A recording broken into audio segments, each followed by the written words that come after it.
Hi all. As I told you yesterday, so today let's start with some important questions which we can expect for our NEET exams.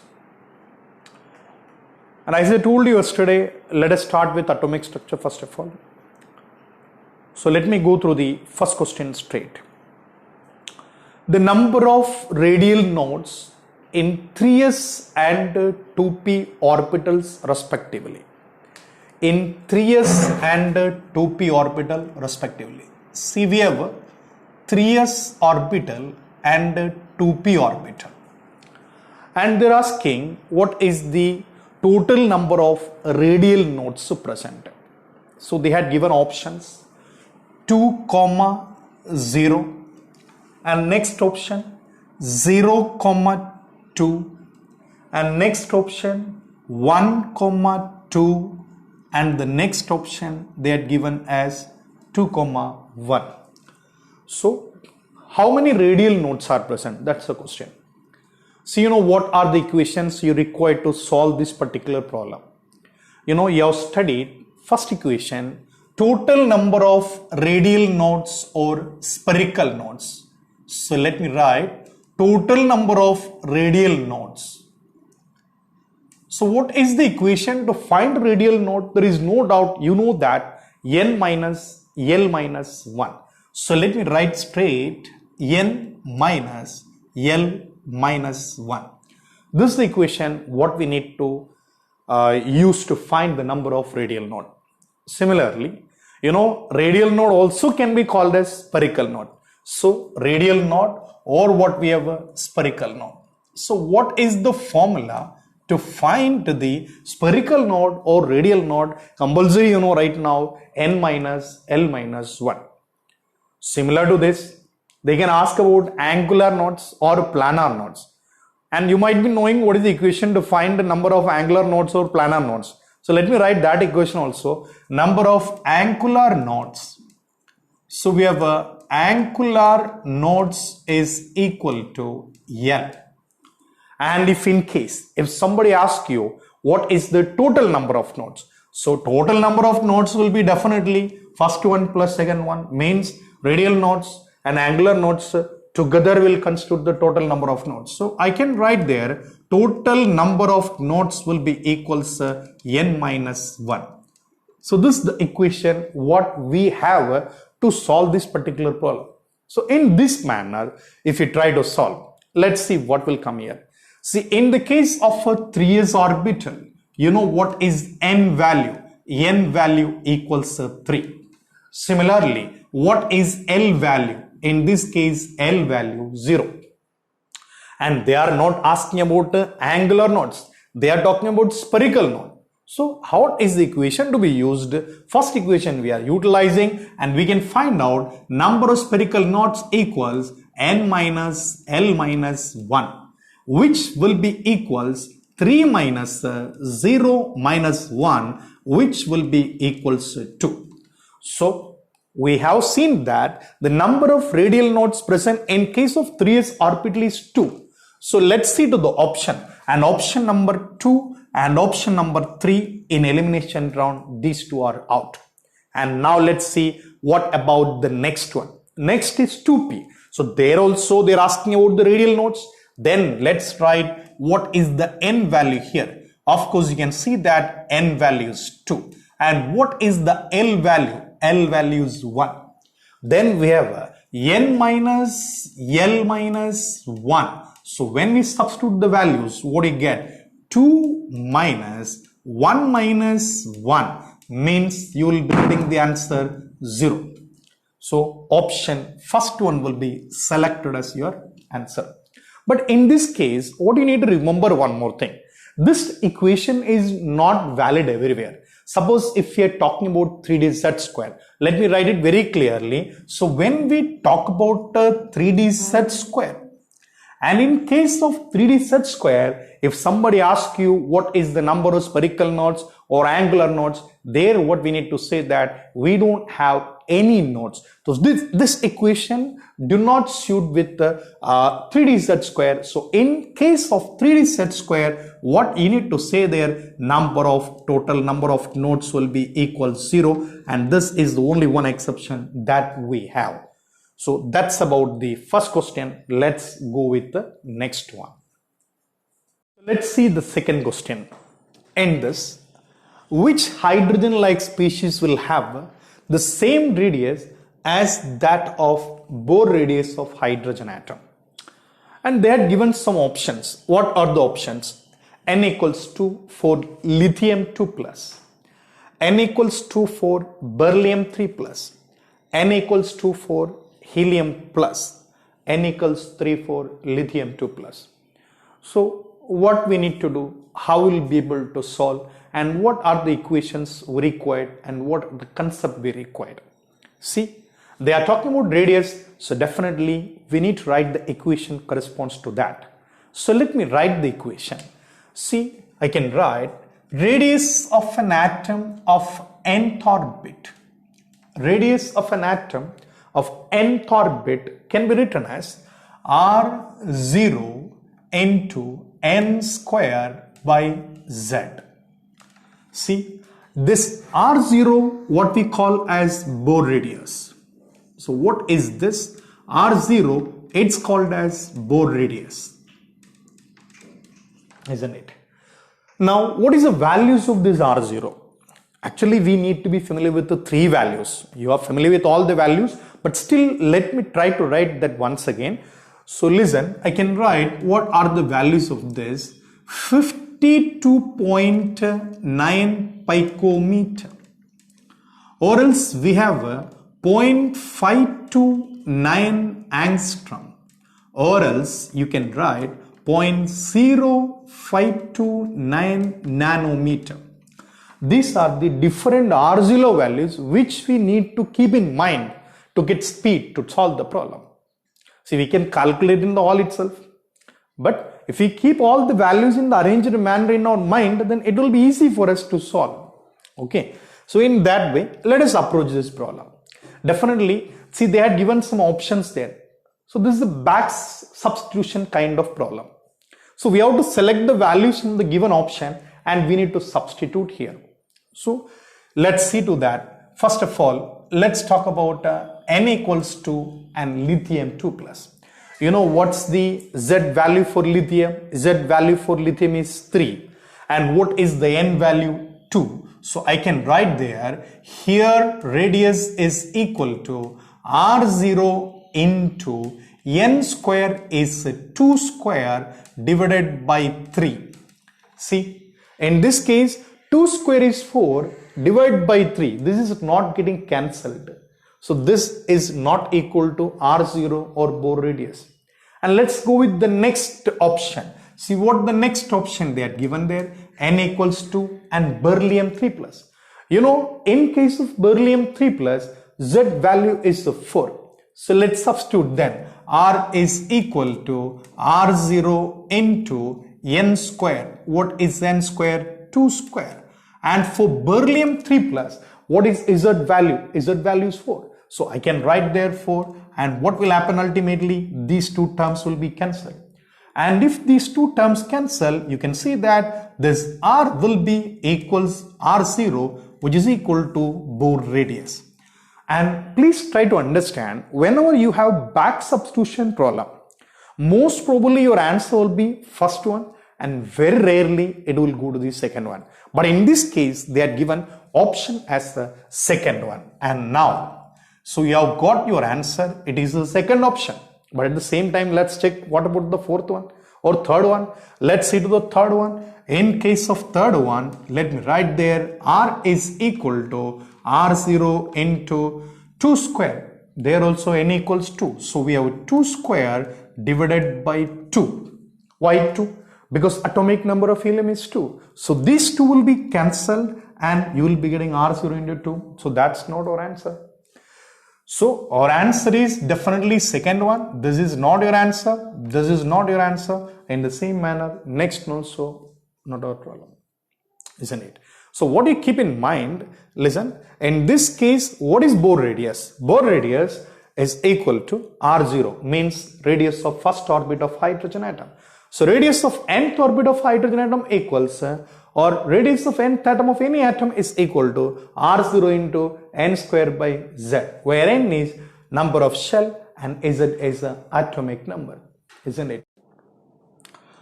So let's see to the next question. Here, which of the following has maximum number of unpaired electron? See the options given: Mg2 plus, titanium 3 plus, vanadium 3 plus and Fe2 plus. You know, in this options, once you analyze, Mg2 plus is an odd one, and Mg2 plus means it's a completely filled one. So we don't want to mind the first one. The other three definitely we need to think about.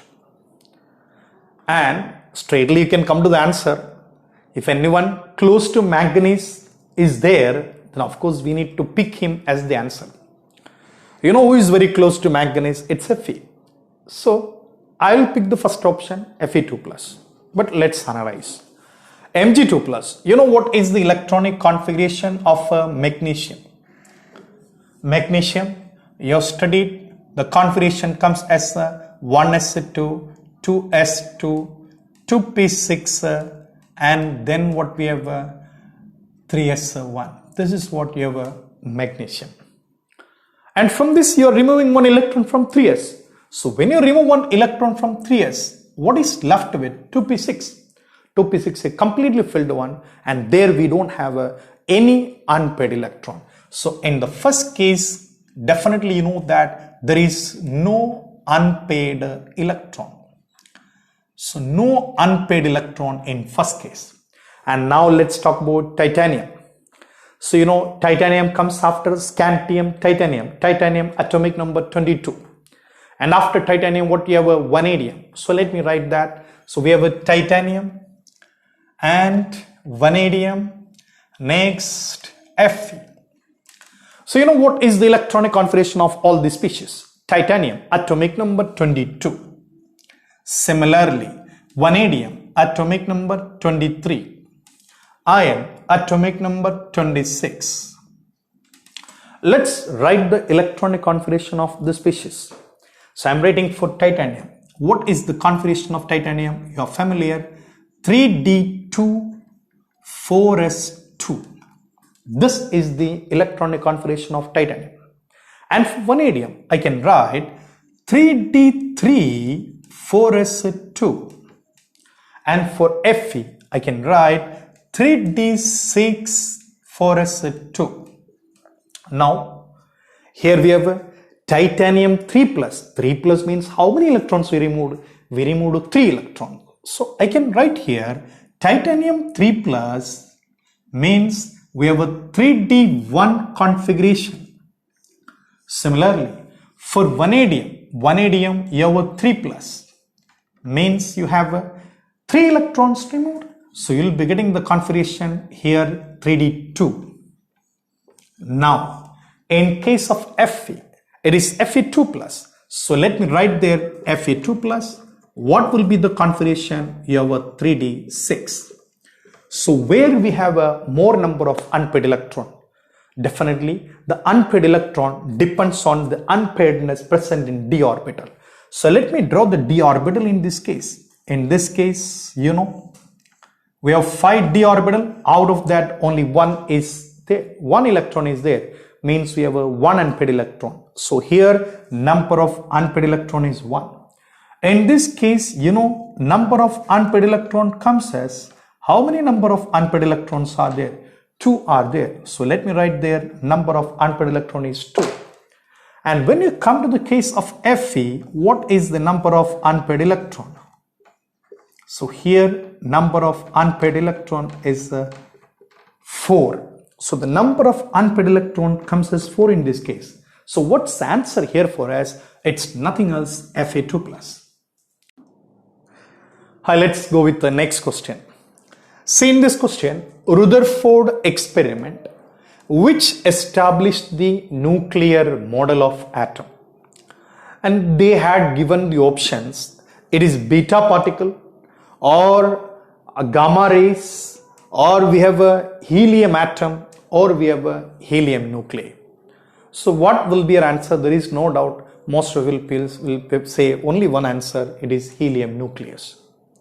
And what are the extra points we need to talk about this? So anyway, I am selecting the answer directly. It is a helium nuclei.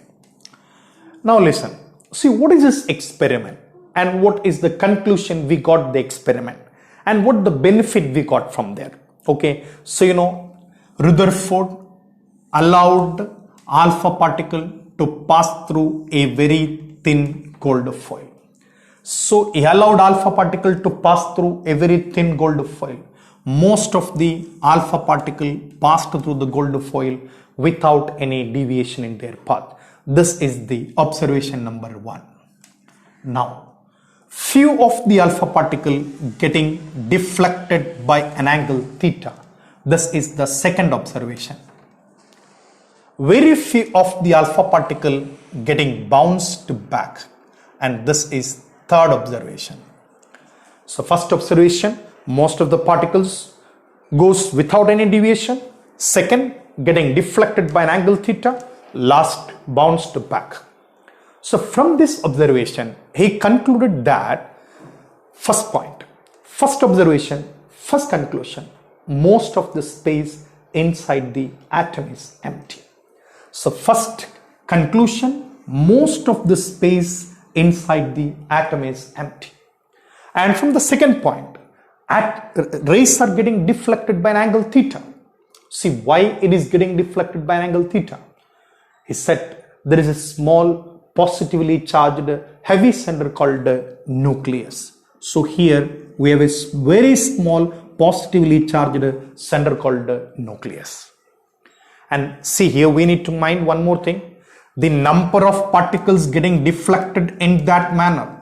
So number of particles getting deflected by angle theta is directly proportional to z square and inversely proportional to sine raised to 4 theta by 2. See, the number of particles getting deflected directly proportional to z square and it is inversely proportional to sine raised to 4 theta by 2. That also we need to remember here. Next point. See, and now third point, it is bombarding back. So from all these observations and conclusion, we know that he introduced the model, and this model is called Rutherford model of atom. See, what are the important postulates of Rutherford model of atom? The first point is nothing else. Most of the space inside the atom is empty. Electrons are revolving around the nucleus. There is a small positive charge center called the nucleus. So what we call for this is what called the nucleus. This is what called the nucleus. Compared with the size of the nucleus, the size of the atom, size of the nucleus is very, very small. So here we need to say that the size of the atom and size of the nucleus. So let's say that radius of atom is of the order 10 raised to minus 10 meter and that of radius of nucleus is equal to 10 raised to minus 15 meter. So these are the points what we need to remember. And one more thing which you know from here, R is equal to radius of nucleus is equal to R0 into A raised to 1 by 3. So radius of nucleus is equal to R0 into A raised to 1 by 3. So these are the important points what we need to mind here. So let's see to the next question. See, in this question, they had given a set of quantum numbers, or we can say that a set of orbitals, and we need to arrange them in the increasing order of their energy. And regarding energy, we have a Bohr-Broglie rule. So let me write the name of that. It's called the Bohr-Broglie rule. So what is Bohr-Broglie rule? See, Bohr-Broglie rule talks about energy. energy directly proportional to n plus L value. So I can write there energy of an orbital directly proportional to n plus L value. Energy directly proportional to n plus L value. Let's find one example. Say I'm just writing 3D and 4s. See, in this case, what is n value? You know, n value here equals 3. And what is L value? You know, L value 0 for s orbital, L value 1 for p orbital, L value 2 for d orbital. So I can write there L is equal to 2. And what is n value here? Here n value is 4. And what is the L value here? L value 0. And now we need to find out n plus L value. Let's find out n plus L value here. So what is n plus L value? In this case, n plus L value equals 5. But in the next case, you can see that n plus L value is equal to 4. So here 5, here 4. Which is higher? First one is higher. So the first one is higher, definitely I can write there 3D has higher energy than that of 4s. But always we cannot rest on this statement because, you know, in some cases there will be same n plus L value. Then what to do? Say for example, we have a 4s and 3p. So 4s I have written here. So let me write 3p also. So in case of 3p, you know what is n value? So n value is 3. And what is L value? Here L value is 1. So you do that.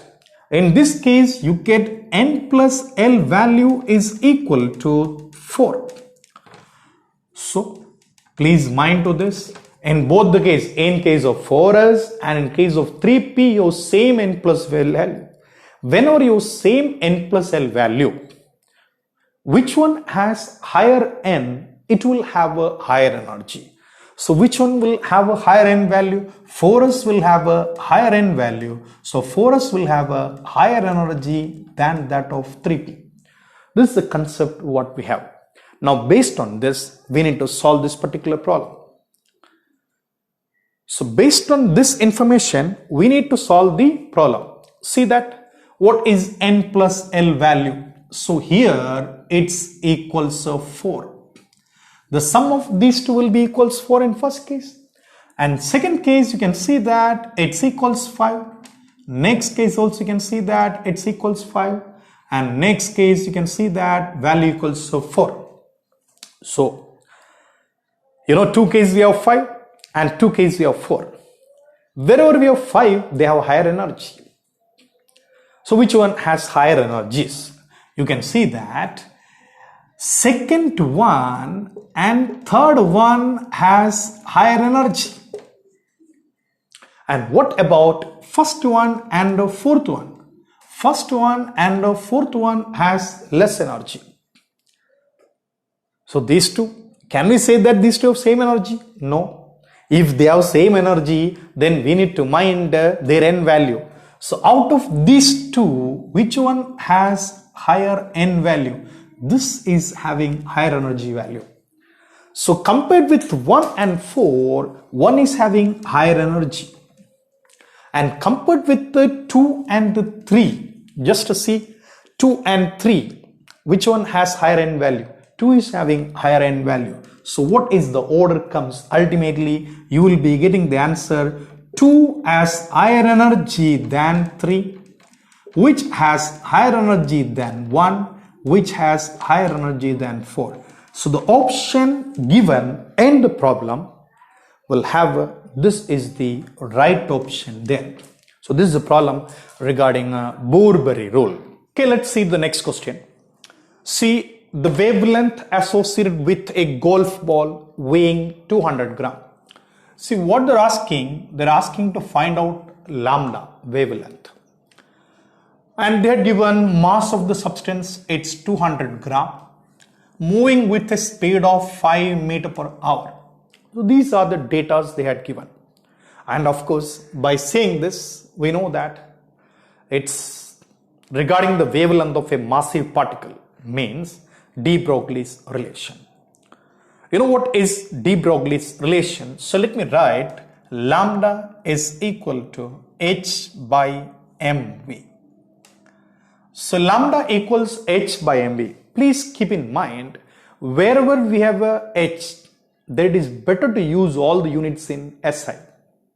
Okay. So let me substitute the values. So lambda is equal to, isn't it, h value, 6.6 into 10 raised to minus 34 divided by mass. So please try to listen. The mass what they are given, it's not in kilogram, it in gram. So we need to convert that into kilogram. So let me write instead of 200 gram 0.2. And this 0.2, please remember, it's in kilogram. And what is next? It is 5 meter per hour. Students, please try to understand. Actually, we are not solving any problem in chemistry based with the meter per hour. We need to convert that into meter per second. So how we can convert into meter per second? 5 meter per hour can be converted into meter per second by dividing it with 3600 meter per second. So I am substituting that value here. So when we substitute, here we get 5 divided by 3600. Let's try to solve the problem. So we get lambda is equal to 6.6 into 3600 into 10 raised to minus 34 divided by, see, we have a 0.2 into 5. 0.2 into 5, definitely what will get? You will get 1 there. So the remaining thing is there. And now whatever the way you multiply here, you can see that you will be getting the power close to 10 raised to minus 30. No need to find the exact value of this. Actually, our aim is not to find the exact value. Our aim is to find the apt answer which is given in the option. Anyway, at any cost, it cannot be 10 raised to minus 40. So we will be getting only one value here. It will be equals 10 raised to minus 30. So please try to keep in mind, actually answer will be very close to 10 raised to minus 30. So we see we have done a problem based on de Broglie's relation. So the next problem on board. See, electronic configuration of an element 1s2, 2s2, 2p6, 3s2, 3p6, 3d5, 4s1. This represent, actually, you have studied all the electronic configuration. What about the sequence as per Aufbau principle? So let me write there. Aufbau principle sequence will be S. After that, SP. After that, SPS. Then we have a DPS. Then again we have a DPS. Then again we have fraud DPS. Then again FDPS. See, this is a sequence in which we fill the electrons. Once again, let's say S, SP, SPS, DPS, DPS, fraud DPS. It's not DPS is fraud. Actually, to remember, it's better. So FDPS, FDPS. See the way? Once again, S, SP, SPS, DPS, DPS, FDPS, FDPS. This is a sequence in which we fill the electron. So let's see to that. This is 1s orbital. And after 1s, we need to go after 2s. And after 2s, it's 2. 2p. Then we have a 3s, 3p. And after 3p, it is 4s. And after 4s, you get 3d. See to that electronic configuration. Here also the electrons are filled in that sequence only. We are not seeing anything new there. See, we have 1s2. Okay, so here we have 2 electrons. After that, 2s2, 2 electrons are there. Then we have a 2p6. Next, 3s2, 3p6. And now where will fill the electron? Is it in 3p or 3d? We know we have studied according to Aufbau principle. So according to Aufbau principle, the electron have to enter next not to 4s, but instead to, not to 3d, but instead to 4s. So we need to fill here electron 2. And the next electron will go to 3d. In that manner, in this case, what is the configuration we expected? We expected a configuration like this 3d4 and 4s2. So this is the expected configuration. So this is the expected configuration what we have 3d4 4s2. But you know, it's not stable. It will rearrange to another electronic configuration. You get a 3d5 4s1. See, we are getting which one is more stable. Second one is more stable. And what makes the second one as more stable?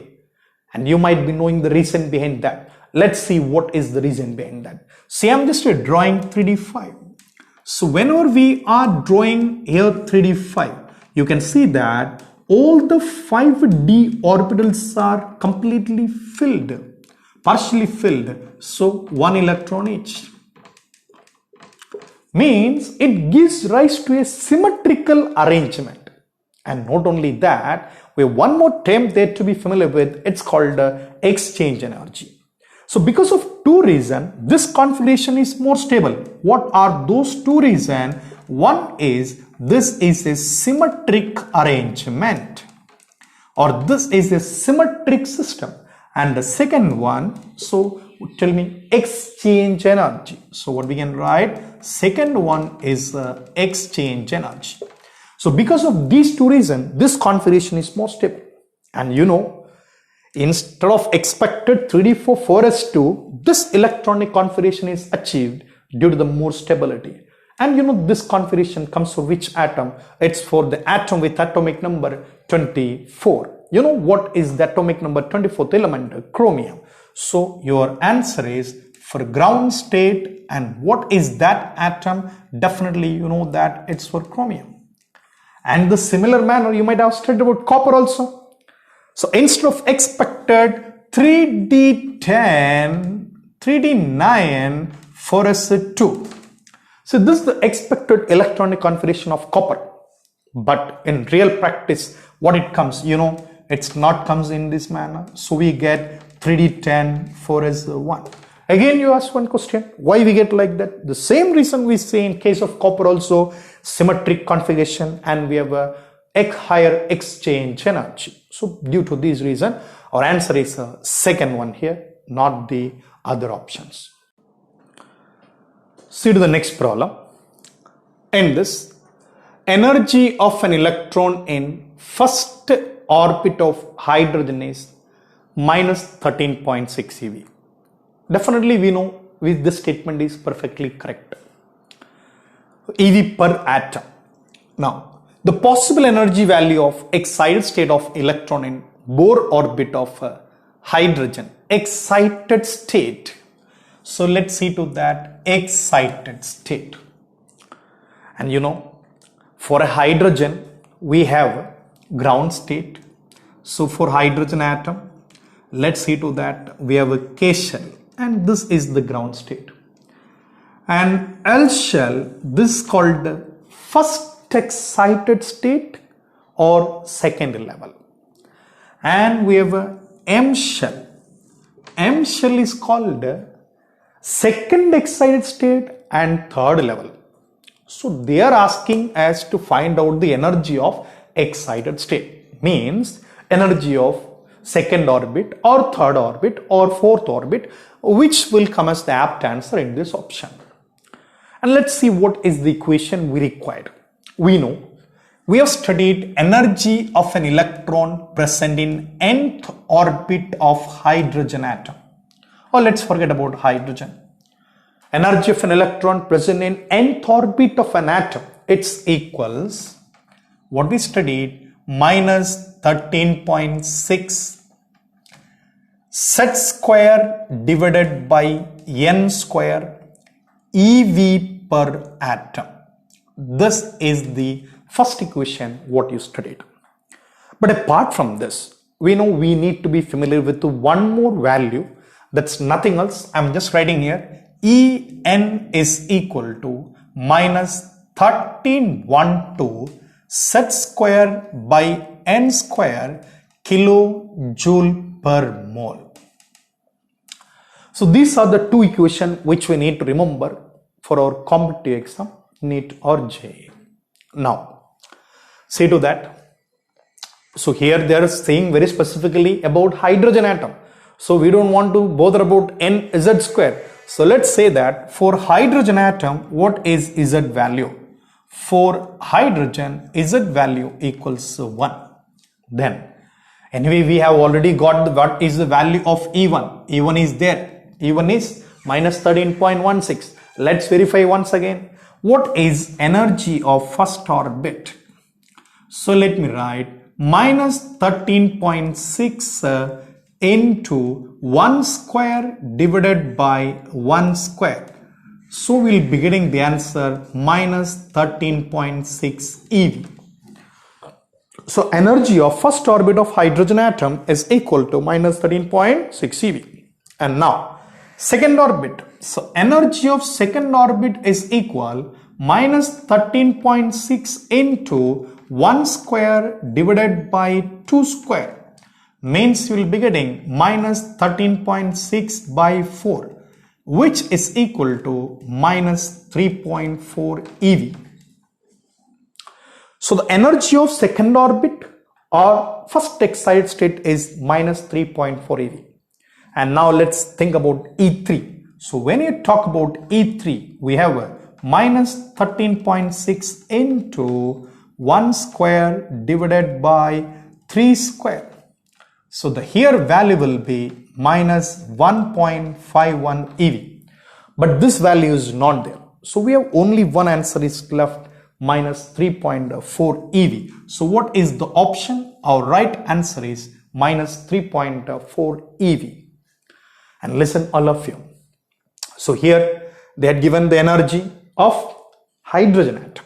But if they are asking about some other atom, then definitely instead of Z value, we need to substitute whatever required there. So let's see to the next problem. In next problem, for a d electron angular momentum, see we have a orbital angular momentum and orbital momentum. So let's see to that. Suppose if they had given one question according to Bohr concept. We know we studied according to Bohr concept. Angular momentum of an electron is quantized and is equals mvr equals nh by 2 pi.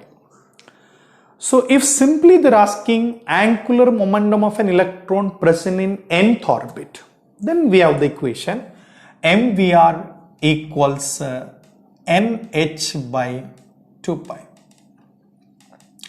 So we have equation nh by 2 pi, where n is principal quantum number. But here they are not talking about angular momentum of an electron. They are talking about what is orbital angular momentum of an electron present in d orbital. So we know for a d orbital, what is L value? L value is 2. And then you need to write orbital angular momentum is equal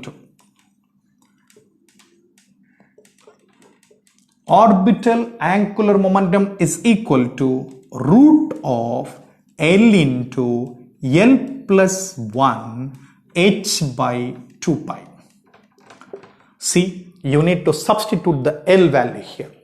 So when you substitute the L value, you can see that you will be getting root 2 into 2 plus 1, 3 h by 2 pi. And ultimately, you can see that you got root 6 into h by 2 pi.